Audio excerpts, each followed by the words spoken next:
So there are four components of care: assessment and monitoring education, control environmental factors and medications. First, assess asthma severity to initiate therapy, assess asthma to control, and to monitor and adjust to therapy by obtaining lung functions by spirometry at least every 1 to 2 years. So next, you'll schedule follow-up care as asthma is highly variable over time. Education is where I will teach and reinforce the patient. This can include taking the medication correctly with inhaler techniques and avoiding environmental factors that can lead to an exacerbation in asthma. Next, with educational, I will agree on the treatment goals and address patient concerns while using a variety of educational strategies and methods. Controlling environmental factors is very important to control exposures to allergens and pollutants or irritants that make asthma worse. So for patients who have persistent asthma, considering allergen immunotherapy and influenza vaccines for patients over 6 months of age. For medications, use a stepwise approach to identify appropriate treatment options. Inhaled corticosteroids are the most effective long-term control therapy. So when choosing among treatment options, consider domain of relevance to the patient and patient's history of response to the medication and patient's willingness and ability to use medication. So the stepwise approach and recommended treatments are meant to assist, not replace, the clinical decision making necessary to determine the most appropriate treatment to meet the individual patient needs and circumstances. To achieve control of asthma, patients who are not already taking long-term control medications assess asthma severity and initiate therapy according to the level of severity. Before stepping up, review the patient's adherence to medications, inhaler technique, and environmental control measures. To maintain the control of asthma, regular follow-up contact is essential. Schedule patient contact at 1 to 6 months intervals.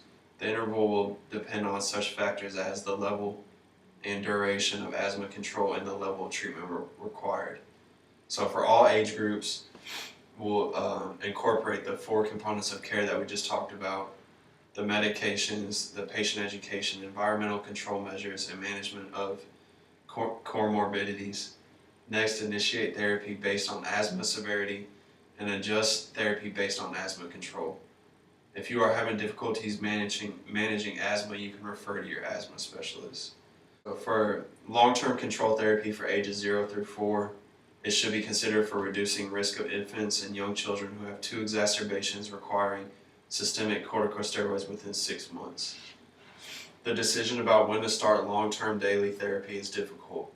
The chronic airway inflammatory response in asthma can develop in the preschool years.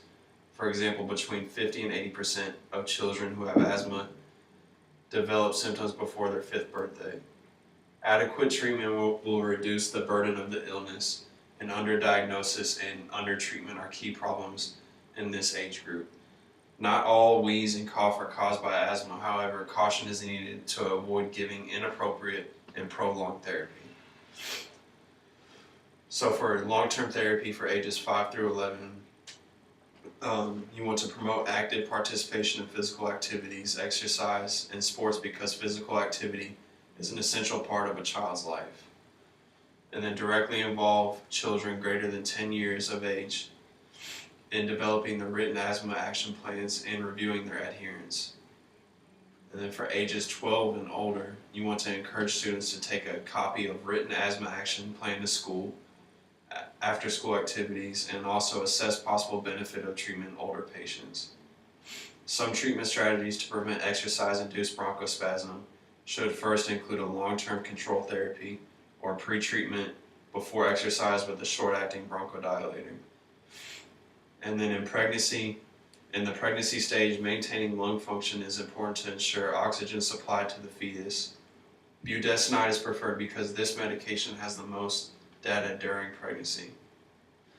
And then to reduce risk complications during and after surgery, a short course of systemic corticosteroids may be necessary.